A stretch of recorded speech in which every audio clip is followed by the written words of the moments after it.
Hi guys, a very good afternoon to all of you here. It's a pleasure seeing all of you, pouring into the audience.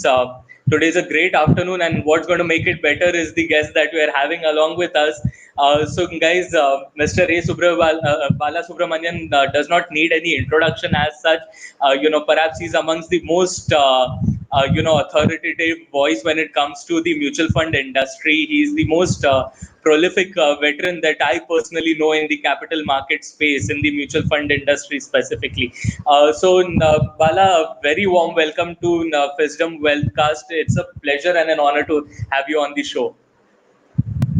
Thank you, Nirav, and it's my pleasure to be part of this show. And also thank you for having me part of the discussion on mutual funds and whatever the questions that we may have on behalf of all your investors and viewers.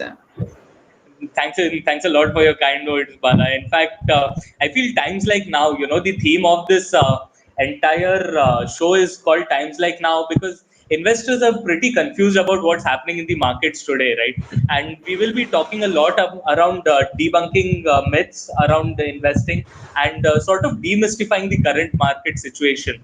So today we are in the face of a pandemic. Okay, almost everything is uncertain. No one even knows when is the lockdown actually going to end. Okay, it is just a large, foggy lane ahead. So, how do you view the current state of the economy, and how do you think is the state of the economy going to pan out, especially for India as we progress? Yeah, I think interesting, Nirav. I think this kind of unprecedented event never occurred in the world in the past in our own time. And people can, of course, talk about 1957, and then and then we had the great depressions in 1930s. I think this kind of lockdown definitely it comes at the cost of economic growth and taking back the economic growth by about 7.5 years. That's something which is known, and it's something related to the health issues. Therefore, all nations have come together across the world to ensure that human lives are saved. And there is, of course, now this is the first time we are seeing almost 3 months of a lot of action not being there, and that's something which I think have to have impact on in the consumer sentiment, no doubt. But having said that, there is one other parameter which normally happens: the way I think the policymakers react to such an event as to how do we ensure that economic growth doesn't get impacted in the future. Of course, come back in the future. So now it's getting impacted, no doubt. Comes back in the future, and whatever needs to be done to ensure that economic growth come back in future, take some kind of measures. I'm happy to say that the last few months, a lot of measures have been taken, which of course we'll cover it as we move along, by both RBI in India, federal government in the US. Most of the central bankers have taken many actions, and the respective government also taken many action to ensure that economic growth eventually comes back. At the same time, at this point of time, we focus more on maintaining the hygiene of ensuring that people don't get impacted because of COVID, the pandemic that's just spread everywhere. So that's something which is there. Naturally, people like us who have spent 30 years in the mutual industry, we've not seen this kind of crisis ever in the past.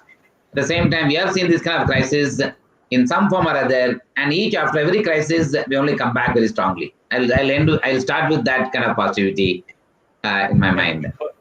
Perfect. For our viewers, guys, there are definitely a few green shoots that one must take note of. At the very outset of the session, I feel sir has been kind enough to mark the fact that we are in a very positive situation today, and the world is doing whatever it takes to move in the right direction. So that brings me to my next question, Bala. The question is that is, perhaps lingering around in the heads of many investors. Is there actually a dichotomy in the way equity markets and the economy is moving? So, in my personal opinion, I see the economy reacting to, the initial green shoots of recovery.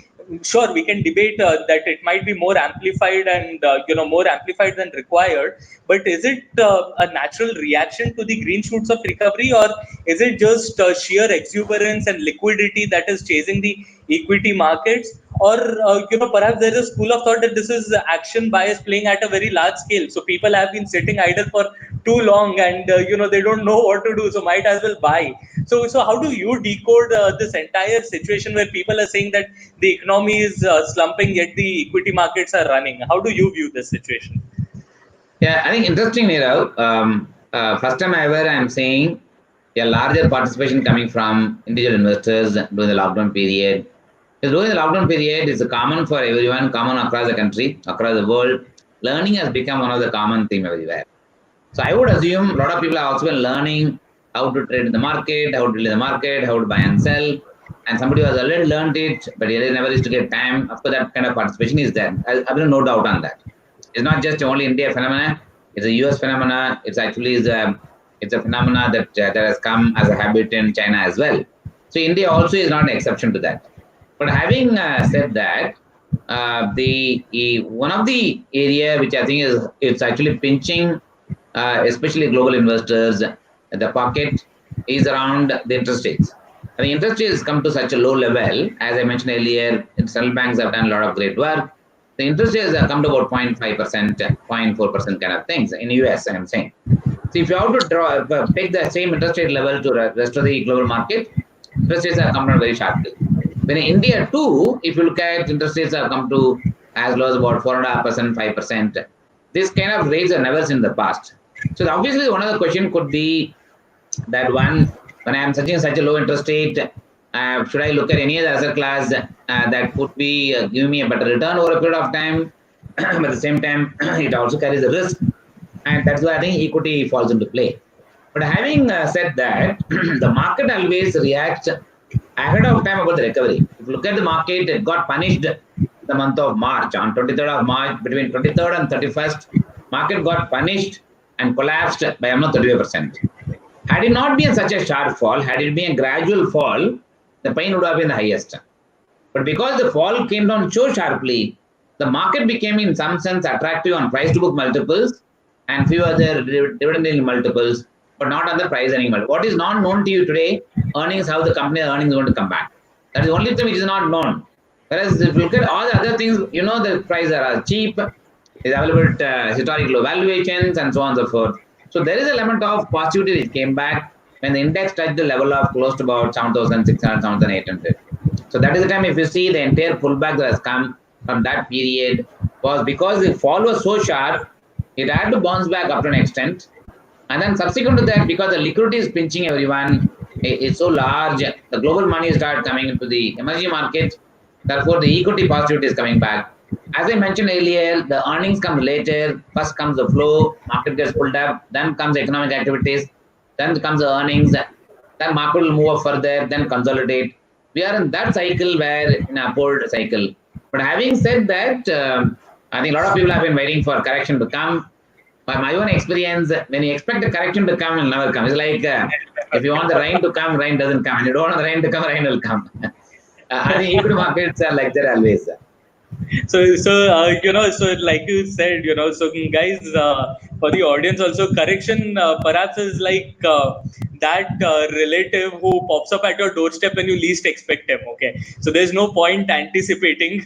He or she will come up unannounced, and the moment it comes, you will not be prepared for it, no matter how much you have been waiting for it. So also, Bala, you have said something very interesting about how earnings and economic recovery follows towards the later side of the cycle. What first happens is the flows, and this is perhaps something that we're seeing in the economy, right?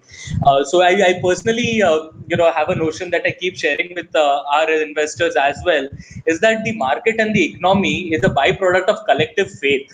Okay, if everyone starts believing in the economy and starts spending into the economy, then eventually it's a full circle that will come around, sort of a thing. So so today, when people are reflecting such faith in the equity markets, is it also being seen in the economy? Can you see the same reflection within the economic activities as well, or is it just exuberance on the stock market side?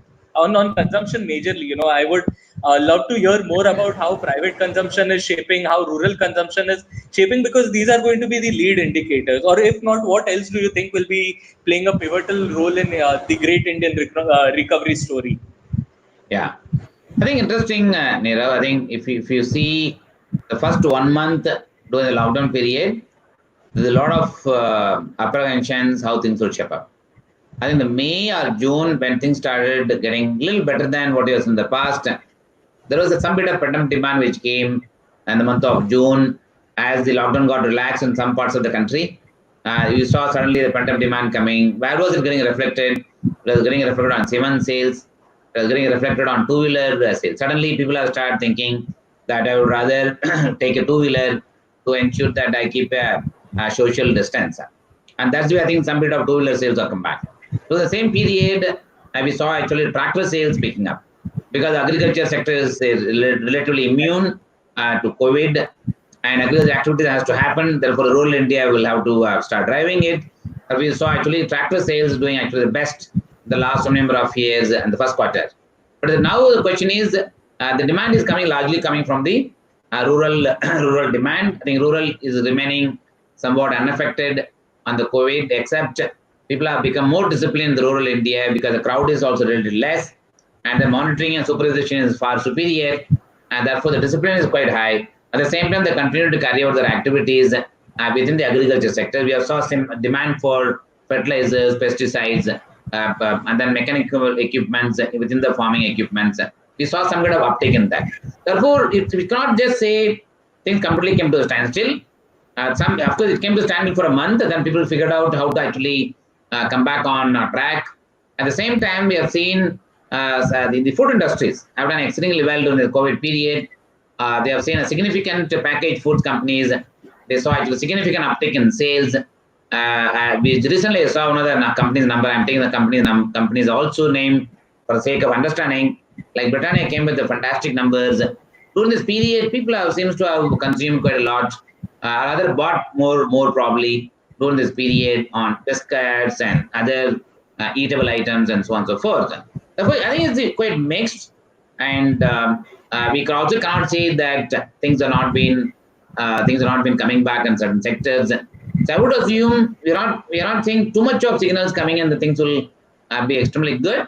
At the same time, it's also not that bad on certain sectors. I think they reported the first quarter numbers. Right. Fantastic. Yeah. So, for the viewers, I would like to summarize a bit. So, guys, the Indian economy is majorly led by private consumption. Okay, private consumption is almost aggregates to 65 to 70% of total consumption, and even within private consumption, rural consumption drives a lot of it. And as Bala has rightly pointed out, the green shoots are much more than just visible in the rural segment. The indicators spoken about are the tractor sales. The monsoon has hit record figures this year. In almost 7 years, the monsoon has been almost at the highest levels ever recorded in India in the past 7 years. There are a few good things happening on the rural front. We can expect the Indian recovery, to begin from the grassroots levels, to begin from the rural levels, and then work its way upwards to the larger segment of manufacturing and services, and finally translate into a broad-based economic recovery. So I feel that's a fantastic point. In fact, Bala, that brings me to my next question. That is a dichotomy that I have observed personally. Today, I was reading about the fact that mutual funds are going to see a high degree of redemption in the month. Okay, and this is going to be highest perhaps in the past 4 years. That is one. At the same time, I've also read an article about the number of direct equity trading accounts doubling in the lockdown period. So, right from a country where people were still, learning the ropes on how to understand a product as simple as mutual funds, how is it that suddenly people are willing to go and trade direct equity? So, what is your take on this entire, two very contrasting pieces of data? And what is your take on the investor behavior, and what is your advice to investors, especially for the ones who are taking money out of mutual funds and trying to open a trading account? I think interesting trend, Nirav. I think people do try their luck on their own trading, which I have seen it not just today. I've seen it in 1990s. The stock markets were booming, and then I've seen it during IT boom time in 1999. And this is a phenomenon they always seen.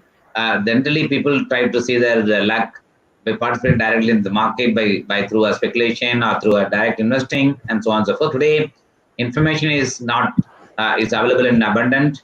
It's only a question of as long as one understands that, of course, they can make the investments directly. That's why we have seen this trend that is emerging. But from the mutual fund point of view, I think is a mutual fund always remains the vehicle for asset allocation. So every investor who comes in, he comes on a kind of goal. So I'm come to this fund actually for this goal, for my son's education and so on and so forth. Many goals people keep. After the money gets invested in mutual funds, both in equity and debt. At times when they see a cycle, I think most of the people like to do a 5-year cycle, 6-year cycle, 7-year cycles, and they keep reviewing it. At times when you don't see a return that you expect should have come out of such a equity investment, if it doesn't materialize, there's a tendency to redeem your investments and then go somewhere else. This is where I think investors normally behave.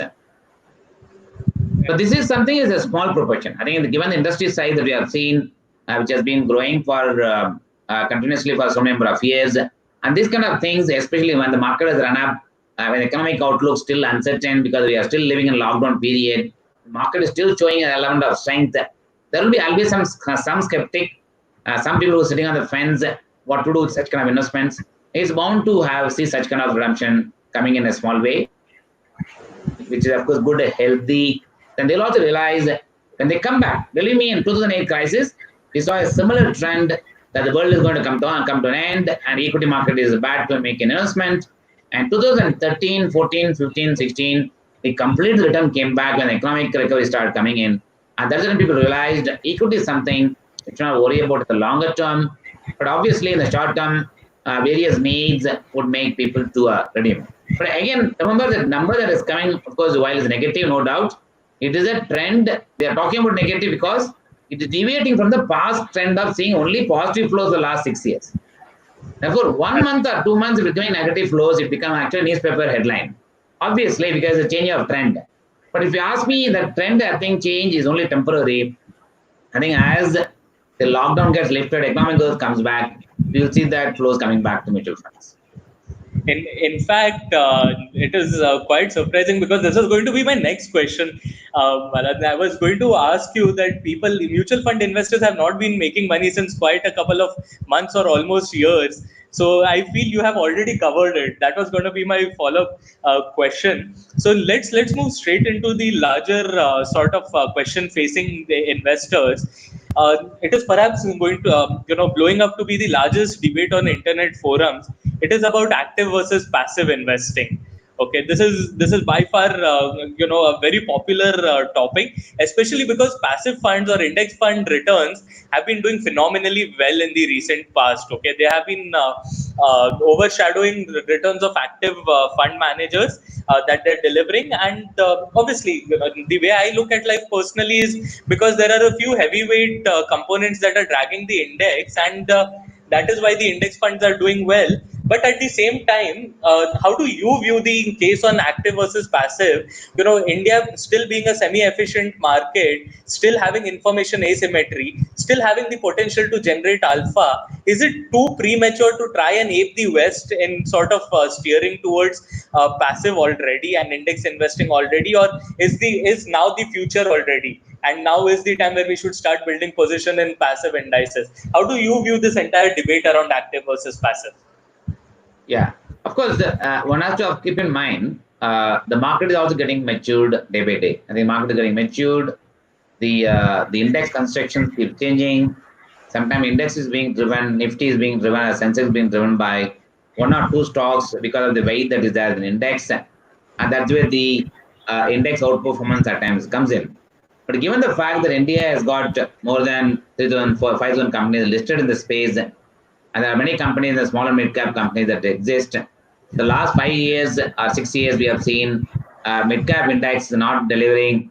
From last 2 years, mid-cap index has not been delivering as high as the large-cap indexes, like the Nifty or Sensex, which again has to get reversed. we are seeing one of the lowest possible interest rate, and we have seen such a policy action coming from everyone. All of them actually will point towards their economic recovery come back, say, next 1 year time frame. Therefore, the market breadth will improve. As the market breadth improves, the money manager ability to outperform the both Nifty and Sensex will also go up quite significantly, because they'll be able to pick stocks from various sectors that can give them a better return than the index itself. Therefore, it is too premature to say that active managers will not be able to make money for investors. Therefore, I need to consider a Nifty index funds or ETF fund. But the way I would actually try and address this issue, money managers will always find enough opportunity to outperform the market and therefore generate alpha. And what you're seeing currently is a temporary. Having said that, his own challenge also in identifying companies would remain as it exists in every market. Therefore, from a customer's point of view, I think they have to keep both actually complementary to each other. It's not a competition to each other, it's a complement to each other. If you put 100 rupees in, say, index funds, then I can put, say, 100 rupees in actively managed funds, or 150 rupees in actively. Yeah, this kind of asset allocation strategy will have to play this role rather than taking a call whether it is the end of active management versus passive. Right. Even just to give an extended argument, even US, yes, ETF markets have become pretty big. Even now, 58% of the funds is still coming as active managed funds, and balance, of course, has gone to the index funds. Right. In fact, brings me into a thesis that I was working on a while back, a couple of years back, wherein the thesis was nothing in the world is actually passive. Okay, either everything is passive or everything is active, because an index in itself is an actively managed construct, an actively managed portfolio. If it is rebalanced, if it is reconstructed, so there's nothing to say that it is not active. It is perhaps less active, not super active, but definitely not passive. So this was a very paradoxical sort of theory that we've been working on. But definitely, like you rightly said, there will be moments in the economy where a lot of faith, the market narrows during economic stress, okay, and a lot of money is pumped only into the top stocks. And this is something that we have noticed even in 2007, 8, even right now, when there's a lot of panic, money flows only towards the bluest of the blue chip. So there is FOMO, there is fear of missing out, there is opportunists, there are skeptics, all playing the same game with the same set of stocks. So, and plus, to give context, Reliance Industries Limited is perhaps the only stock who single-handedly is running the index since almost the 23rd March decline, right? So I feel we'd be missing the tree for the woods, if we were to say that it is just the index funds that are performing. I feel there are a few heavyweight constituents that are dragging the performance, but that in no way undermines the value of actively managed funds even today in India. Obviously, as sir mentioned, the market is maturing.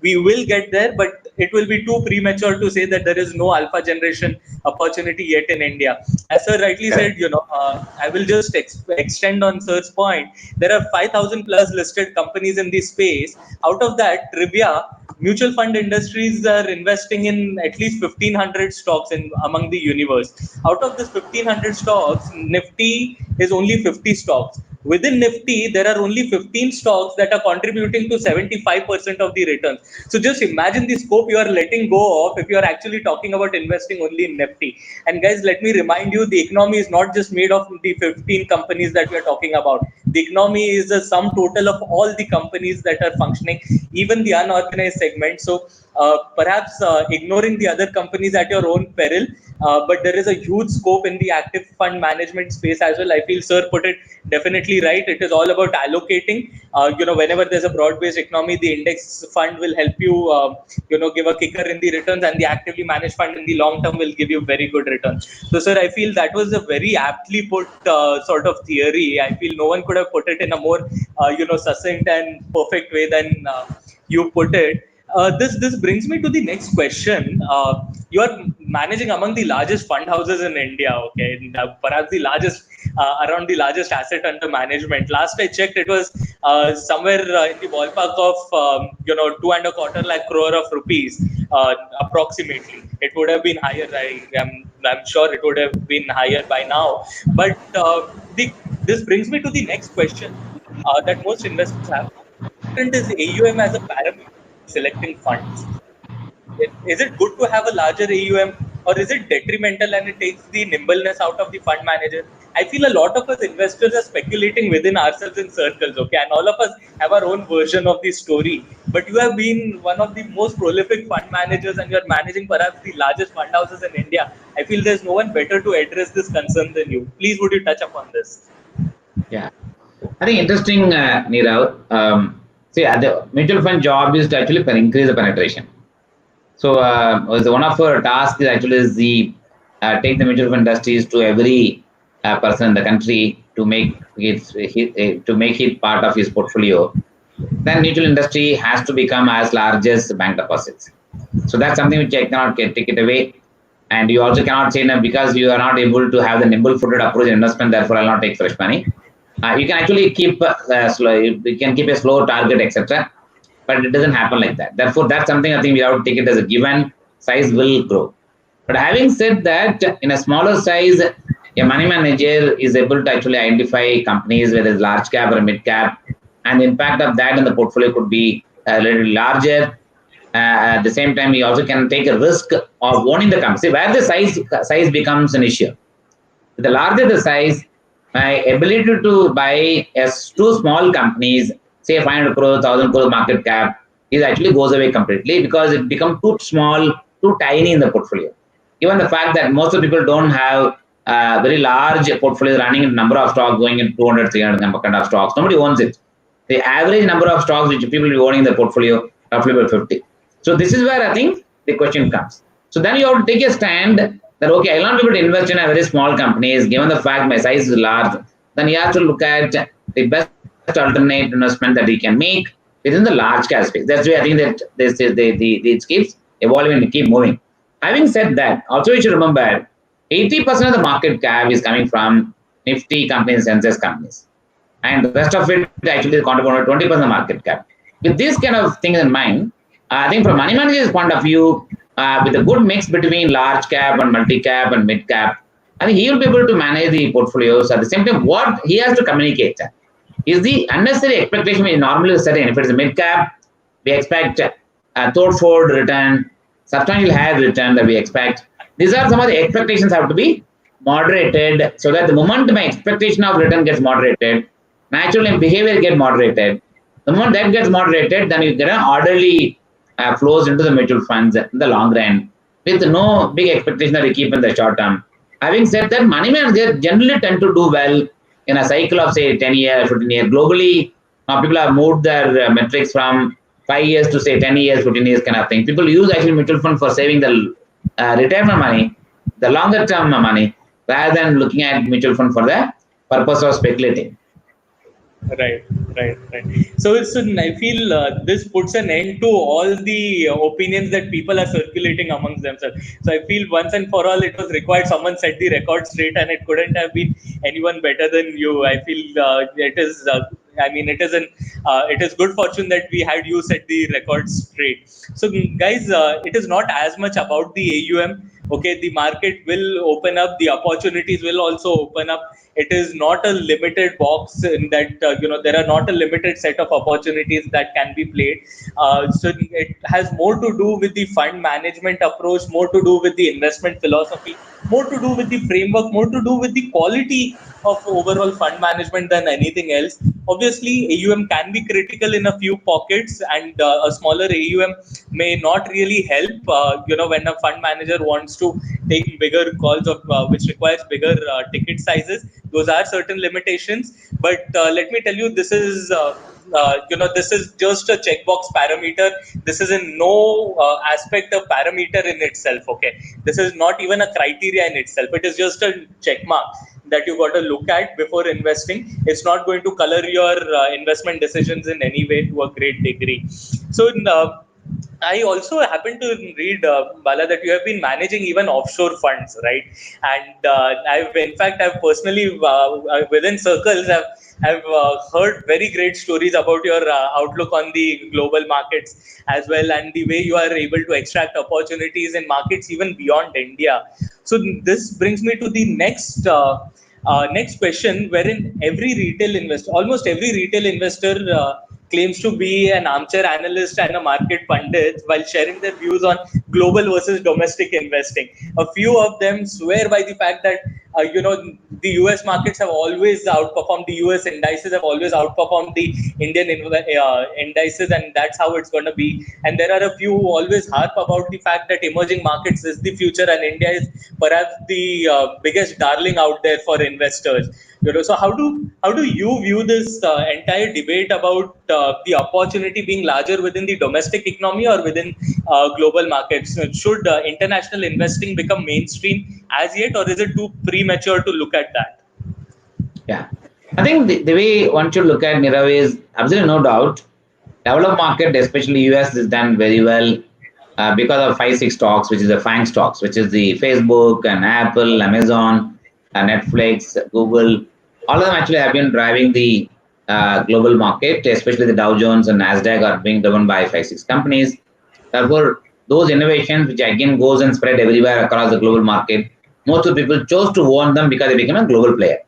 So at the same time, because of the money moving towards developed market, especially in the US, the US markets have done very well, and that's something even we have seen it. Sometimes, had you invested in the US market, you would have probably done more better, generated more return than. But having seen that, I think from Indians' point of view, our market becomes a priority, no doubt. But international fund giving an opportunity for you to diversify from your existing investment by putting some money into the international equity fund for the purpose of one, build your dollar portfolio for the longer term, and second is each one of us would have our own requirement for the future, either for the travel or putting our own sons or daughters into the colleges in the US or any other market. That time one may need actually foreign currency related investment. Is like building a gold portfolio for the marriage purpose. For most of the households in India do that, and investing in gold for the purpose of marriage expenditure. The same way, if you have to do a similar planning for foreign related expenditure towards education, then naturally international equity fund would be one option to choose. But again, it creates a dollar future portfolio. The only advantage here is one, you are able to diversify your portfolio, and second is you're also able to make some kind of dollar investing. Third, we are able to invest in companies as money managers. In those companies who not only benefits the country in which they are residing, they also invest, they also benefit out of the company in which they are spreading. For example, Google is a global player. Therefore, one is getting an opportunity actually. Even our own portfolio, we own Microsoft. So all of us, we are using Microsoft sitting in India, but company is actually in the US, listed in the US. So that's, I think, opportunity that also comes in. So as a money managers, yes, we do have exposures. One of our fund, even I've made investments in Starbucks Cafe. And all of us, even India, Starbucks Cafe is quite famous.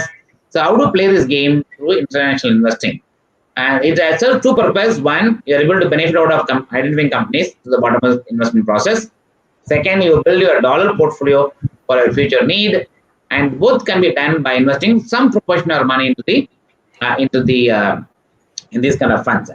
And having said that, the people who already have a lot of money, who are HNIs, medium HNIs, they get another big opportunity to invest in global funds through using the $250,000 they can remit every year. Every household today, as per the Indian government policy, can invest up to a certain amount, up to $250,000 per annum, can be remitted overseas, only for the purpose of creating a diversified equity portfolio or debt portfolio.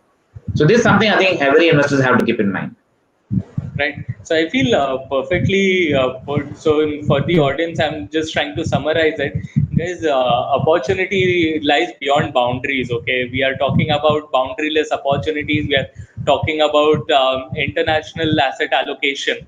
The key lies in asset allocation. The key lies in investing right.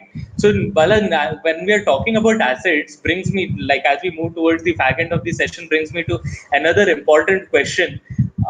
There have been many opinions around the right kind of asset allocation, and personal surprising observation is people's asset allocation moves in line with market movements. Okay, which may or may not be right. I don't know. I have mixed opinions on it, but even people's risk profile keeps adjusting according to market volatility due to some reason. And I have heard people talk about something as simple as, why don't you just do 100 minus age? That should always give an answer to how much equity you should hold at any point in time.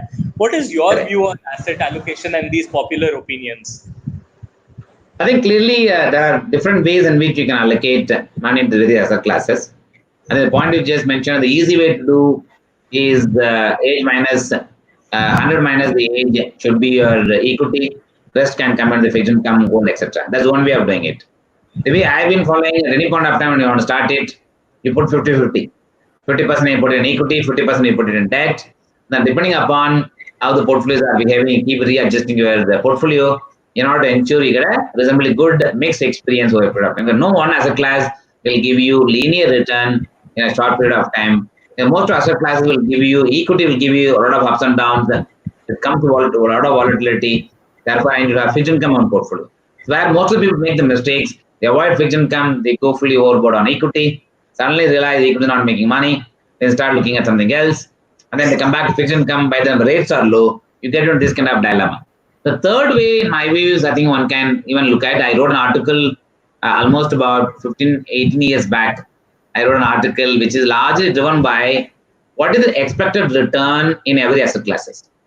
If equity as an asset class, suppose the expected return is say 14%, the fixed income asset class says expected return is say 7%, and let us assuming gold is say expected return is about 6%, and real estate, let us assuming it gives me expected return of say tax adjusted basis say 10%. So let us assuming all these four asset classes, these are expected returns. These expected returns can be set by yourself on your own intuitive understanding, or it can be done through the polling model. The moment you do that, on the base of this, you decide how much allocation should go towards it. If equity is giving you highest possible return, you put 100, all the four asset classes. On the base of return, you allocate towards equity and debt and fixed income, so that your proportional allocation towards that instrument is higher, which gives you expected return is higher than the rest of the asset classes. I think this kind of things, one has to just keep doing it on a continuous interval, keep doing the modifications and adjustment, and this also can give a better experience to the investors. So I feel this is by far the freshest perspective that I've heard on asset allocation. Let me tell you, while I've never heard of these approaches, and these sound very logical and rational to me. I mean, it makes perfect sense. I in fact, in my head, I coined a term for that 50-50 strategy that you said. I'm going to call it the equilibrium approach to asset allocation, where at any given point in time, you're trying to strike an equilibrium between asset classes. And but one key takeaway that I'm having from this elaboration that you gave is it reminded me of Murphy's law. Everything will go wrong each time there is a possibility of something going wrong. If you stand in one queue, the other queue will go faster, and the moment you move to the other queue, this queue will go faster. So it doesn't make sense moving your asset allocation in line with the market. Quite often than not, you will be caught on the wrong side of the market. The people who stick to at least one approach. So guys, Bala has been kind enough to give two new approaches. One, the equilibrium approach. So yeah, Bala, I mean, that's what I'm going to call it from now on. I'm going to call it equilibrium approach. And the second one, the expected return approach. You had written about it 18 years back, but it is still very well applicable in the current. So the expected return approach, these are the two fresh approaches that you can take towards deciding your asset allocation. But one key takeaway is you should have a strategy in place. Never have a free-flowing asset allocation strategy that moves with the market cycles. You will not land up anywhere. Pick one approach and stick to it. I feel, Bala, that would be a smart thing to do, right? Pick any of it, as long as it is disciplined. Quite often than not, you will land up achieving your financial goals, right? Exactly. Yeah. So towards the end of the session, I just need to ask one final closing note, and then we'll have a quick round of Q&A from the investors. I'm seeing a lot many questions over here. There are investors who are very concerned right now. Okay, we get queries about people asking, should I redeem my money right now and reinvest when the dust settles? Now, in my personal opinion, the dust never settles. I mean, the markets are dusty. It is supposed to be dusty, but investors are waiting. Should we, wait for the dust settle? We were also talking a while back about investors doing profit booking in the market. Do you really think that this is a juncture where profit booking should be played out? And do you really think that should be done in mutual funds at least? What is the way ahead for investors, for someone who's having new money to invest and for someone who is already having money invested but not making a lot of returns? What is your take? What is the way ahead for these investors? See, I think interesting. If you try to time the market, most of the time the exercise can turn out to be a futile exercise. Given the fact that when you expect the market to correct, market doesn't correct. When you expect the market to go up, market doesn't go up. This is the dilemma in which we always go through. Even today also, nobody wants to believe why the market has gone up. Because there is so much of disbelief in the system that then the market continues to rise. That's why I think money flow always comes when the street is the most pessimistic. And I'm talking about smart money. I'm talking about smart money, which is overseas money. And then people wait for confirmation to come. That's why I think the whole cycle will begin. Therefore, even from an investor's point of view, prior to timing this kind of market would be very, very difficult. What Warren Buffett says, timing the market is more important, not timing the market is important. That's something I think one has to keep in mind. Second is with respect to profit booking. See, I always believe that you should, of course, book profit, or maybe you should make some kind of redemptions only if there is a need. If there is no need for that kind of money, you are doing it just for the sake of doing it, then it's, my view, is not the right thing to do. At the same time, profit booking can be done move from one asset class to other asset classes, purely in the base of expected return, which I mentioned about earlier, or the 50-50 equilibrium model. If it goes actually 55, therefore I need to come back to 50. And this kind of thing, if you do it, then you can actually book profit and move to something else. Unless there is an emergency, then we should not touch this kind of investment. Lastly, of course, believe me, once you move out, I have seen many people lose out on equity investing, especially the book profit, the move out, thinking that they will come back. Invariably, they will wait for some time. Suddenly, they will realize, oh, I'm coming. The market is remaining the same level, but I thought market will correct. Therefore, it may come back. Sometimes it may also frustrate you and make you and force you to invest in a higher market as well.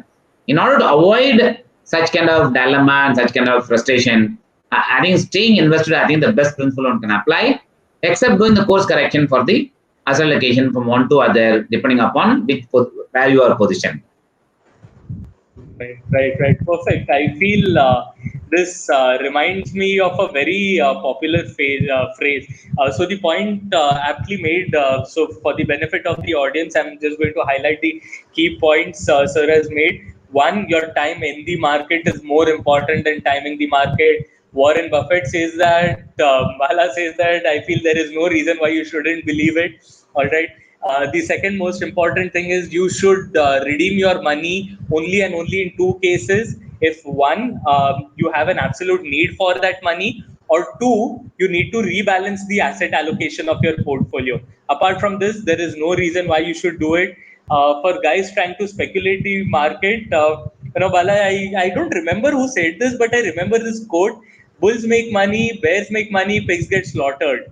I had read this a very long time back, and I feel now is a time, times like now, the theme of our wellcast, times like now is actually a testament to the truth behind this statement. You should believe and have faith in the market in either one of the direction. If you try to time the market and move along with the waves, you'll always catch the market on the wrong side. So I guess perfectly put. In fact, it has been a fantastic conversation so far, Bala. I mean, I thank you a lot for your time. I will be picking a few questions. I am receiving a lot many questions in the comment box, so I would request you to pick at least a few and help our audience. In fact, I feel a few of them have tried to go technical, but I feel you have also been a fixed income fund manager and a great fixed income fund manager. So I'll be picking my first question around that.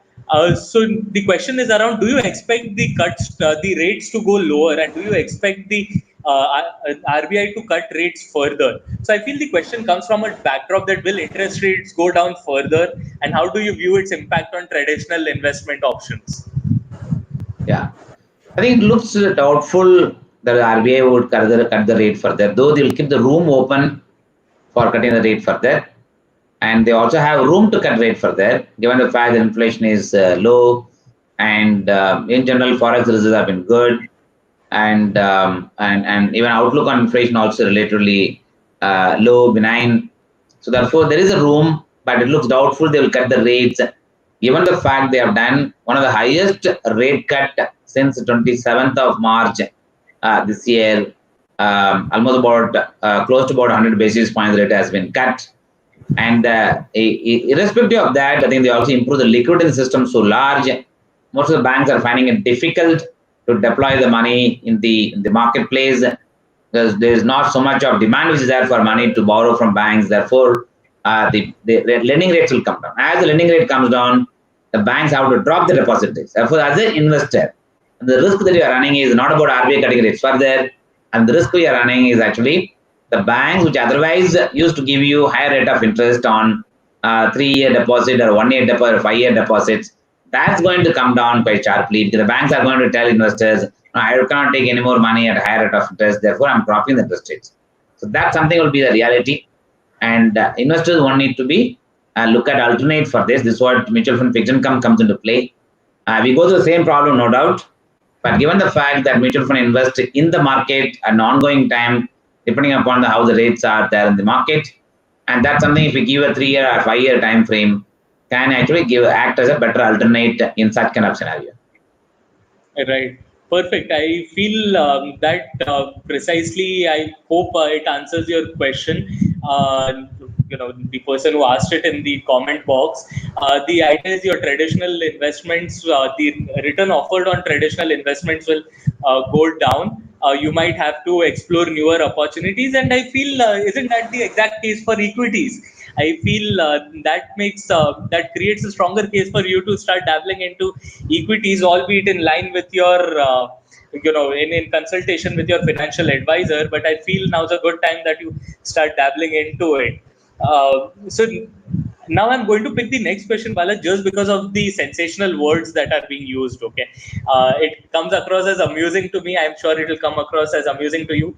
Will the markets go into bloodbath once again, or are we already ahead of it? So this term bloodbath, I feel it is over abused, okay, and sensationalized for no reason. But just because he used the word so sensational and people have been reading it, I want you to put this to bed once and for all. Yeah, of course, this bloodbath comes because people don't have big appetite for seeing the market to fall, correct the market to correct quite substantially. So I think after that fall that we saw in March, people do have that feeling that, oh, now this market has taken away all my blood, which is of course nothing but reduction in the value. But having said that, I think these are all one-time event, right? I think this is a one-time event, and market nowadays reacts for both the negative and positive very sharply. It doesn't give time. In the early days in my period, when I'm saying I was a trader in those days, in 90s and 2000 investments, when I was actually managing investment side, and then correction used to take a lot of time. Market never corrected on one go. It used to take a lot of time, and it will be 3 months, 6 months, sometimes it will be very frustrating. And now that the market is falling quite sharply on a matter of say 7 days continuously, that makes it actually the pain gets reflected on the market very sharp. So that is one of the reasons it also gives you an equal amount of bounce back at the same vigor. Therefore, expecting a similar kind of correction, I don't see any reason for that, given the fact that whatever negative we are talking about, I'm a firm believer it is there in the price. So the price knows about everything. That's why I'm a firm believer. Price knows about everything, and price reflects both pessimism and optimism. When the pessimism gets set in, price corrects sharply. And the optimism is beginning to set in, the price starts coming back normally. So this is the way the market always behaves. If you ask me in the current stage, what are the things that one could expect for the bloodbath to come, which the market doesn't know? Frankly, we do not know. Right? A lot of unknowns are there. So the question is whether we want to speculate that. So that's the only question mark. And I feel the question is the answer in itself. So, I'll be taking only two more questions, sir. And now one question I have to take it because I have heard it a lot many times. I have personally not been able to put a lot of thought into it, but it is perhaps among the most amusing question that I have faced in my very long career. It comes in the top list of amusing questions. Dear sir, does the SIP debit date have any influence on wealth maximization? So, does the SIP date have an impact on wealth maximization? Is it important to have the SIP debit on the 10th or the 15th or the 12th of a month? Basically, there is no such thing. Of course, one may be lucky on your SIP's debit date, the market is falling. So whether anybody can actually predict the market to fall and accordingly align your SIP debit date to that is very difficult. Of course, today's scenario, algorithms are there. And if we go for a flexi SIP, such kind of things can work. I'm not saying no. But there's no, it doesn't have, see, SIP is nothing but a simple rupee cost averaging concept. When the market keeps falling, keep investing, we are able to get higher units for the same amount that you invest. When the market goes up, we get a lower unit for the same amount invest. Therefore, the rupee cost averaging is a beautiful concept which SIP has been created like a recurring deposits. I think the days like 7th, 10th came, but most of the people get their salaries between 1st and 10th.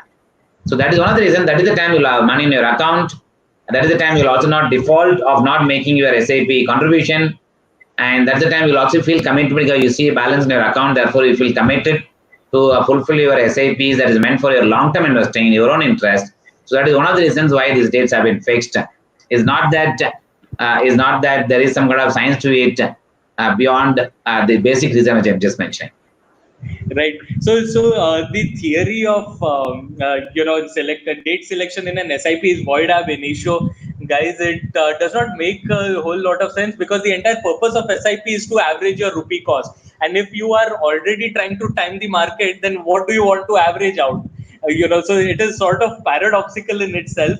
And also, while you take different time periods, you can get into spurious post correlation, and you will try to see patterns which do not exist. For something like, for example, spurious correlation works the way, each time there is snowfall in Canada, my grocery shop is closed in India. You might try and see a pattern over there over a couple of observations, but that is not correlated. So please do not try to correlate wealth creation with SIP dates. I feel it is spurious at best. And this brings us to the last question, a very important one. Times like now, do you think the economic recovery is going to be broad-based, or does it make sense to invest in cyclical or sectoral, bets to maximize wealth?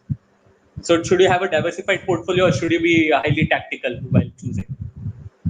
So I think diversified portfolio is the best way to construct your portfolio. There's absolutely no question on that. And given the fact that diversified portfolios such as multi-cap fund or mid and small cap fund or even large cap funds invest across market cap with no bias towards market cap, except each one of them I've got some defined limit for investing large cap versus mid cap versus small cap. So therefore, diversified should actually forming part of the dominant portion of the portfolio. Having said that, as I mentioned earlier, the international equity fund comes in thematic category. The same way, there are certain themes in India is called permanent theme in India. Because the consumption is actually permanent theme in India. It's less cyclical.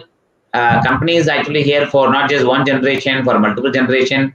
And therefore, that's something which I think would come under the thematic investment approach, but diversified portfolio. The same way, multinational companies, again, is coming from the diversified business field, and every sector has got multinational companies. Invest only in the multinational company, right? There are many such themes out there. Therefore, thematic with of such themes like banking and financial sectors. There's a separate index fund, separate fund is there which invest only in financial sectors.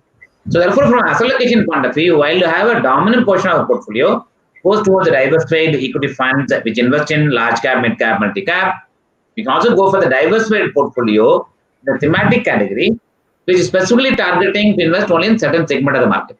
So that's something which can also become forming part of the asset allocation without confusing yourself that am I investing in too many schemes and too less in one segment of other things. If we create a dominant contribution to a certain segment and then thematic contribution to a certain segment of the portfolio, then that can actually help in put a proper framework on the basis of which one can make the investment. Perfect, perfect. I hope that answers your query. So, Bala, it has been a great conversation. It was truly an exciting conversation. I feel I have a lot many personal takeaways from this conversation, and there was no one better than you to put a few of the myths to bed and set the record straight once and for all. It has been an absolute pleasure having this conversation with you. Thanks a lot for your time. We will look forward to having more and more engagement with you and the team going ahead. And thanks a lot, Bala, for this entire session. It's been very helpful.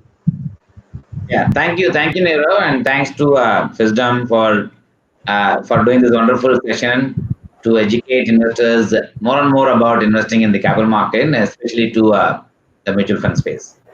And thank you, and thanks for having me part of your session. Absolutely. Thanks a lot, Bala. See you.